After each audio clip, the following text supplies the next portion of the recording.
vamos conversar com o mais recente cardeal português, Dom Américo Aguiar. Dom Américo, muito obrigado por reservar alguns minutos para conversar com a Praça da Alegria, que está numa onda de comemoração, no seu 30º aniversário, e num local que também celebra 2 décadas de existência, a Casa da Música. São 2 símbolos da cidade do Porto, da região do Porto, de onde o Dom Américo nunca retirará, com certeza, parte das suas raízes e da influência que o faz hoje um cardeal. Muito bem. A nossa praça é o Padre Américo. Portanto, esses números fazem um bocadinho confusão, porque significa que nós também estamos a acompanhar essa dinâmica, mas quem havia de dizer que... Não é? Estamos ativos, não é? Exatamente, 30 anos da nossa praça, e uma saudação a todos os que nestes 30 anos deram a sua vida, o seu empenho, a sua dedicação, e aos que hoje mantêm, e àqueles que vierem a festejar os 50 anos da praça, no Porto, à moda do Porto, porto.pt.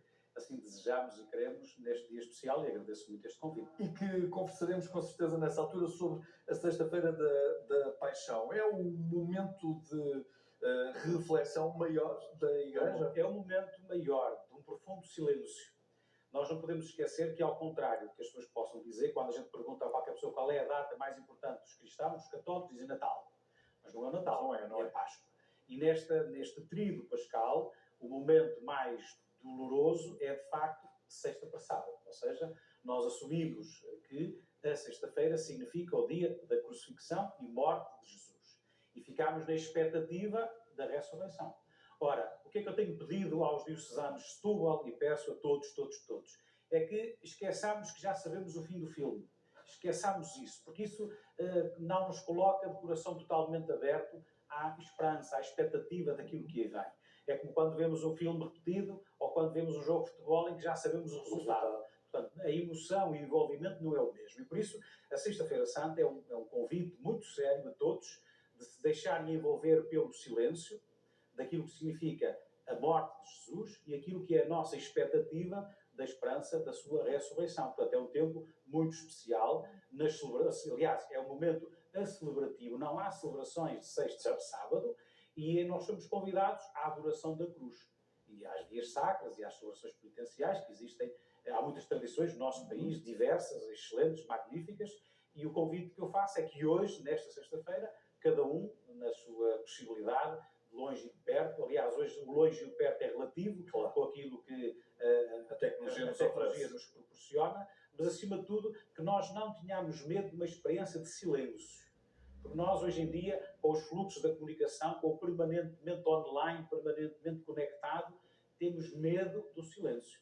E por isso, a Sexta-feira Santa é um convite profundo a permitir ouvirmos o silêncio dentro de nós próprios. Não tenham medo de ouvir o que é que se passa cá dentro. A expressão da fé em Setúbal é comparável com a expressão da fé sentida a norte? É diferente.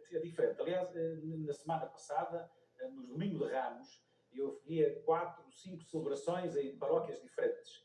E, no fim, disse sempre para não se esquecerem do ramo para entregar ao padrinho ou à madrinha, que é a nossa tradição no Norte. E reparei que as pessoas não aderiram muito à conversa. Não perceberam, não é? No fim, perguntei, e então disseram que não era tradição, no Domingo de Ramos, essa visita aos padrinhos e à madrinha. Espero que passe a ser agora, até que eu lhes disse que isto era por amor e por interesse.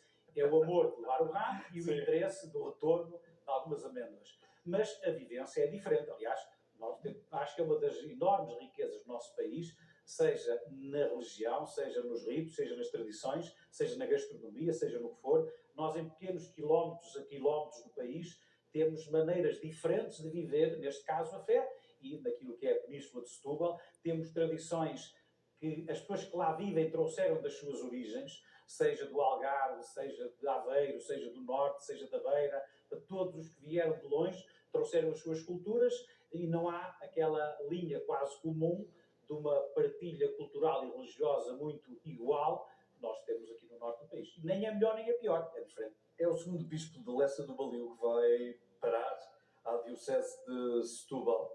É uma sina. É um castigo para eles, É uma coisa, eu não sei se já aconteceu em mais algum local. Dom Manuel Martins, exatamente, o Dom Manuel Martins, eu dizia que ele era meu conterrâneo e ele corrigia a dizer: tu é que és meu conterrâneo, que eu sou mais velho.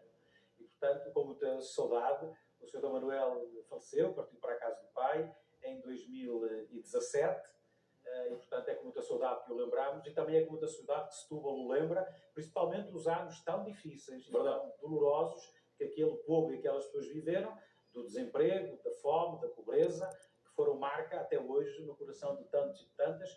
Hoje a situação é muito melhor para diferente, mas continuamos a ter problemas, infelizmente. E por falar em via sacra, não é? Dado que as dificuldades se mantêm, é o que se assemelha ao caminho que o Papa Francisco está nesta altura a tomar. É o de uma via sacra. Sim, ele está-nos a provar primeiro. Está-nos a provar que a fragilidade não nos descarta. Ou seja, nós estamos num tempo, e peço desculpa se alguém não concorda, tem todo o direito de não concordar. Nós estamos num tempo em que nos vendem que o que vale é ser jovem, ser bonito, ter saúde, alguma virilidade, algum dinheiro, algum poder. Quando alguma coisa destas falha, rapidamente somos descartados. Ora, o que o Papa nos prova é que a idade, a doença, a fragilidade, nada disso nos torna descartáveis. E nós temos aqui um equilíbrio entre aquilo que foi o Papa João Paulo II, sobre a nossa memória, que foi até ao fim com a fragilidade e a limitação que todos sabemos, e aquilo que foi o Papa Bento XVI, que entendeu que era chegado o momento de não continuar no exercício da sua missão.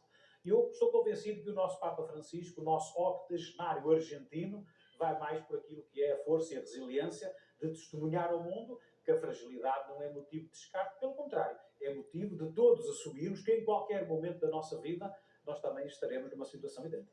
O Papa Francisco também tem aproveitado a arte para apontar a capacidade da humanidade para o belo, para aquilo que é o mais magnífico que o ser humano consegue desenvolver. Estamos num dos locais onde o Papa Francisco com certeza iria exaltar essa capacidade. Não é? Primeiro que uma declaração de interesse. Eu primeiro estranhei este edifício. Não é? Depois fui-me convertendo, claro. Muitos dos portuenses. Era o meteorito, na altura era a história do verdade. Agora faz parte do skyline da cidade, da linha do horizonte da cidade, ao lado da minha querida Torre dos Clérigos, como é óbvio. Não é? Mas é certo, e nós temos aqui um encontro de culturas, até neste local onde estamos, este encontro de Amsterdão e do Porto, que foram capitais da cultura na altura, mas nós temos muito estes apontamentos. E é muito interessante que o Papa, recentemente, olhem, através da presença do Cardeal Colentino, porque foi ele que presidiu a celebração do Jubileu dos Artistas, e também um encontro especial que ele teve com os humoristas. Não é? Verdade. E é muito interessante que o Papa chama sempre a atenção para estes homens e para estas mulheres, para que se sintam tocados por Deus, para que tenham consciência que também têm uma missão e uma tarefa de serem colaboradores do Criador, daquilo que é a arquitetura, que é a pintura, que é a poesia, que são tantas artes, que nós temos que reconhecer, temos que ajudar e proporcionar condições para que os nossos concidadãos que se sentem tocados por essa vocação a possam exercer. Não é fácil. Não é fácil. Mas o que é certo é que o homem também é capaz do pior. E não faltam exemplos diariamente. Basta-nos estar atentos às notícias para nos apercebermos que a humanidade, se não está doente, no mínimo está enferma. Sim, e eu convidava os telespectadores, nesta Sexta-feira Santa, não nos esquecermos que, apesar de já nos termos esquecido, a guerra da Ucrânia continua. Hoje, a esta hora, na Terra Santa, continuam a morrer pessoas por razão nenhuma. É certo que o 7 de outubro de 2023 não devia ter acontecido, mas aconteceu. Mas hoje já nada justifica absolutamente nada. E nós não podemos esquecer que hoje, e o Papa Francisco fala disso, há mais de 50 conflitos de guerra, de morte, de violência, e nós, eu peço desculpa, mas nós eu acho que já desligamos. Ou seja, nós temos a mania de tocar, fazer um clique num comando ou no ecrã e as situações resolvem-se. Não se resolvem. E esta Sexta-feira Santa de 2025 é de muito sofrimento, de muita dor e de muitas trevas para muitíssima gente do mundo inteiro e nós temos que ser solidários com eles. Américo, como é que vamos cativar a esperança num mundo tão perturbado? Ora, é o segredo da Páscoa. Aliás, há uma expressão que há dias eu tropecei, gostei muito, em relação à Nossa Senhora, que é Mater Spei, Mãe da Esperança. Mas para que esta Mãe da Esperança possa acontecer na minha vida e na nossa vida, nós temos que acreditar que amanhã, e amanhã não é propriamente sábado, amanhã é amanhã, é o futuro, nós temos que acreditar que as coisas podem mudar, que as coisas podem ir ao encontro daquilo que é o nosso desejo, o nosso sonho, o nosso projeto pessoal, familiar, coletivo, mas nós temos que desligar das certezas. Aquilo que eu desafiava há bocadinho. Nós temos que olhar, por exemplo, para o trio de Pascal e temos que desligar que já sabemos que vai acontecer assim. E em relação a muitas coisas, temos que deixar de ter a certeza que nós temos que aceitar que todos os dias é possível eu fazer a diferença. Todos os dias, olha, meus amigos, todos os dias quando nos levantamos somos potenciais santos. Todos os dias quando nos vamos deitar, às vezes não fomos assim absolutamente.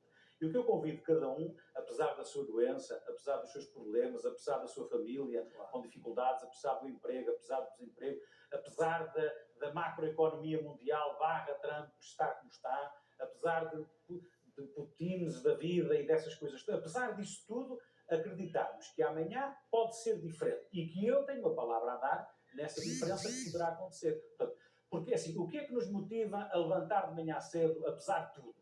A esperança que pode ser diferente.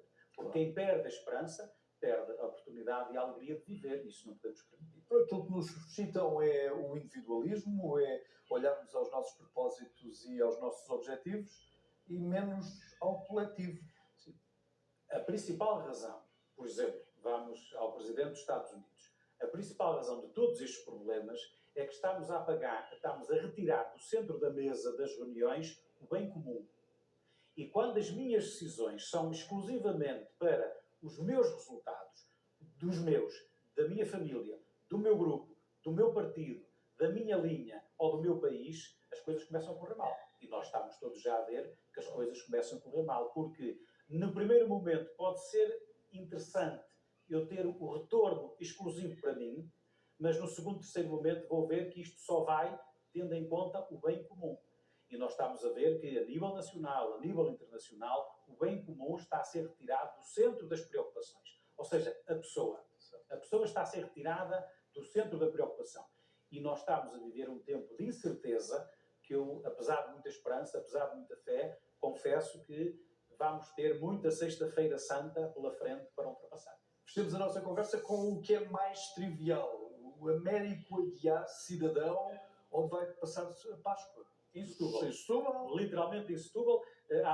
No domingo, na sábado à noite, há a celebração da Catedral de Setúbal e depois no domingo, propriamente dito, eu vou celebrar em Samoco, vou celebrar em Alcochete e vou celebrar na Igreja São Julião em Setúbal. Eu tomei a opção de não celebrar na Catedral no domingo, nem no domingo de Ramos, e preferi ir a várias paróquias, a várias geografias diferentes, para estar com pessoas diferentes em locais diferentes. Portanto, será dessa maneira diversificada no território e nas pessoas que eu vou ter a alegria de testemunhar a ressurreição de Cristo. E a família? A família joga por Lessa do Valio, pelo Porto, por aí, e ainda para mais quando Jesus diz que o meu pai, a minha mãe e os meus irmãos são todos aqueles que ouvem a palavra de Deus e a colocam em prática, a família passa a ser universal e por isso está em todo lado. E a espiritualidade de todos, onde é que anda? Está fechada numa gaveta? Não. Esse é o grande desafio que o Papa Francisco, mesmo com limitações, não deixa de retomar e nós temos que o retomar. O todos não foi um slogan da Jornada Mundial da Juventude. O todos é o desafio que nós temos para a Igreja, para a humanidade, porque senão isto não vai melhorar. Só quando olharmos para o outro, independentemente da cor, independentemente da religião, independentemente da geografia, independentemente do mau gosto, independentemente de não sei o quê, o acolhermos como irmão. E a partir daí as coisas melhoram. Esse é o desafio. Santa Páscoa. Santa Páscoa. Muito obrigado. Todos.